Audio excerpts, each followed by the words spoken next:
pagsunod sa mga gawaing bahay.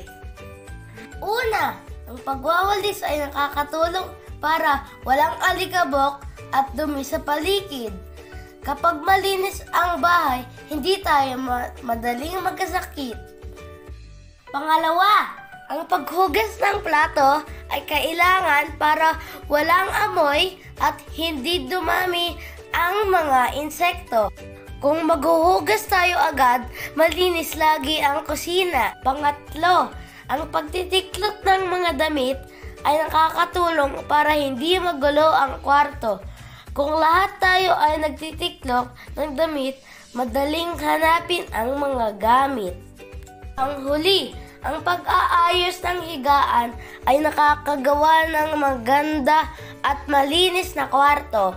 Makakatulong ito para masarap at mahimbing ang tulog natin.